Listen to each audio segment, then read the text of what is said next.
ఇక 7 దశల్లో లోక్సభ ఎన్నికలు రాష్ట్రంలో పోలింగ్ మే 13న జూన్ 4న కౌంటింగ్ షెడ్యూల్ను విడుదల చేసిన ఎలక్షన్ కమిషన్ ఏపీ సహా 4 రాష్ట్రాల్లో లోక్సభతో పాటే అసెంబ్లీ ఎన్నికలు షెడ్యూల్ ప్రకటనతో ఎన్నికల కోడ్ అమల్లోకి వృద్ధులు దివ్యాంగులు ఇంటి నుంచే ఓటేయొచ్చు ఫేక్ న్యూస్ వ్యాప్తి కోడ్ ఉల్లంఘిస్తే కఠిన చర్యలు ప్రచారానికి పిల్లల్ని వాడుకోవద్దని హెచ్చరిక రైట్గా ఈవీఎంలు 100% సేఫ్ అని చెప్తా ఉన్నారు సాధారణంగానే ఎప్పుడు చెప్పేటువంటి మాటనే ఈవీఎంలు 100% సేఫ్ ఎన్నికల సంఘం పటిష్టంగా ఉంది అన్ని రాష్ట్రాలు ఒకే ఒక్క సెకండ్లో ఢిల్లీతో కనెక్ట్ అయ్యేటువంటి వ్యవస్థ ఉంది ఎక్కడికక్కడ పకడ్బందీ వ్యవస్థ ఉన్న తర్వాత 2 నెలలు ఎందుకు ఎన్నికల నిర్వహణకు అంతే కదా అయితే ఉంటుంది అంతే ఇక్కడ ఎన్ని ఫేజ్లలో అనేది చూస్తే ఫస్ట్ ఫేజ్ వచ్చేసి ఏప్రిల్ 19 తారీఖు 102 స్థానాలకు పార్లమెంట్ స్థానాలకు లోక్సభ స్థానాలకు ఎన్నికలు జరుగుతాయి ఫేజ్ 2 ఏప్రిల్ 26 89 స్థానాలకు ఫేజ్ 3 మే 7 94 స్థానాలకు ఫేజ్ 4 96 స్థానాలకు మే 13 రోజు ఈ మే 13లోనే తెలంగాణ ఎన్నికలు కూడా ఉన్నాయి కంటోన్మెంట్ ఉప ఎన్నిక కూడా ఉంది తెలంగాణ అండ్ ఆంధ్రప్రదేశ్ ఇక ఫేజ్ 5 లో మే 20 రోజు 49 ఫేజ్ 6 మే 25న 57 స్థానాలు ఫేజ్ 7లో జూన్ 1న 57 స్థానాలు అంటే ఇక నరేంద్ర మోడీ గారు మీద ఓటింగ్ జరుగుతుంది మేము నరేంద్ర మోడీ గారు కోటే ఆయన అన్ని తిరగడం కోసం మొత్తం విభజన జరిగినట్టుగా అనిపిస్తా ఉంది ఎగ్జాక్ట్లీ రైట్ గా తెలంగాణ ఏపీలో ఇట్లా నామినేషన్లు ప్రారంభం ఏప్రిల్ 18న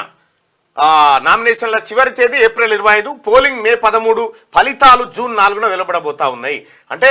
ఏప్రిల్ 18న నామినేషన్లు స్టార్ట్ అయితే ఏప్రిల్ పోతుంది మే పోతుంది జూన్ 4 తారీఖు అంతే సో సహజంగా ఫలితాలు ఇప్పుడు కూడా అన్ని ఫేజ్ల ఎలక్షన్లు పూర్తయిన తర్వాత అది కామనే లేకపోతే మిగతా వాటి మీద ఇంపాక్ట్ చూపిస్తుంది ఇక జూన్ 4న కౌంటింగ్ షెడ్యూల్ విడుదల చేసిన ఎలక్షన్ కమిషన్ ఏపీ సహా 4 రాష్ట్రాల్లో లోక్సభతో పాటే అసెంబ్లీ ఎన్నికల షెడ్యూల్ ప్రకటనతో ఎన్నికల కూడా అమల్లోకి వచ్చిందని చెప్పి ఇక్కడ కనిపిస్తా ఉంటే ఇక లోక్సభ ఎన్నికలకు నగారా మోగింది దేశవ్యాప్తంగా 543 లోక్సభ నియోజకవర్గాలకు ఏప్రిల్ 19 నుంచి జూన్ 1 వరకు 7 విడతల్లో ఎన్నికలు జరగనున్నాయి జూన్ 4న ఓట్లను లెక్కించి ఫలితాలను ప్రకటించనున్నారు ఎలక్షన్ కమిషనర్లు సుఖ్బీర్ సింగ్ సంధు జ్ఞానేష్ కుమార్లతో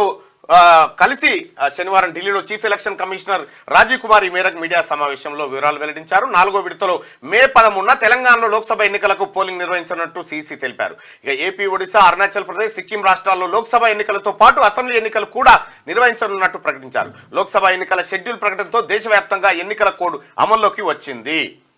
ఇప్పుడు వస్తాండో చూసుకుంటూ వచ్చిన గొడవలకుంటా రాతలకు అన్నిటికీ తెల్ల రంగులు ఎత్తారు వేస్తురా మొత్తం కోడ్ అమల్లోకి ఇదో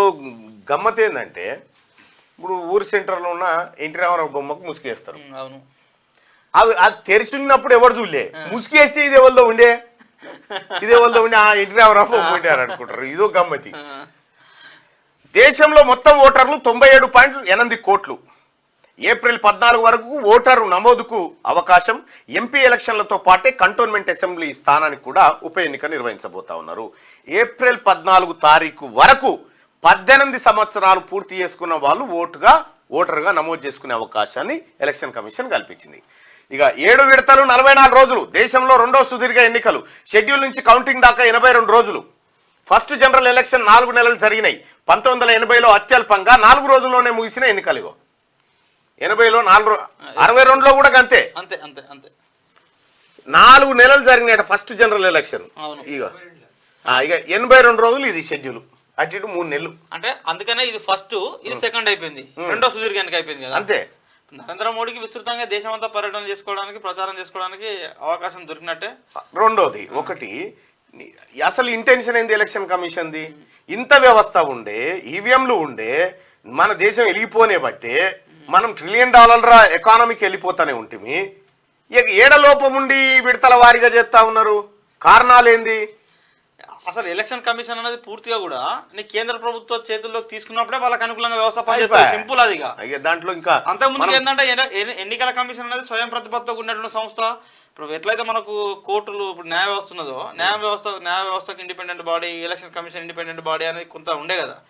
ఇప్పుడు ఎన్నికల కమిషన్ కూడా పూర్తిగా నరేంద్ర మోడీ 10 ఏళ్లలో ఎన్నికల కమిషన్ పూర్తిగా సెంట్రల్ ఆధీనంలోకి తీసుకున్నాడు కదా రేపు ఒకవేళ కనుక నరేంద్ర మోడీ వైదొలిగితే వచ్చే ప్రభుత్వాల్లో వాళ్ళ ఆధీనంలో తీసుకొని వాళ్ళకి అనుకూలంగా చేస్తాయి ఇందులో నరేంద్ర మోడీ స్పెసిఫిక్ గా చెప్పాల్సింది ఎవరు వచ్చినా అంతే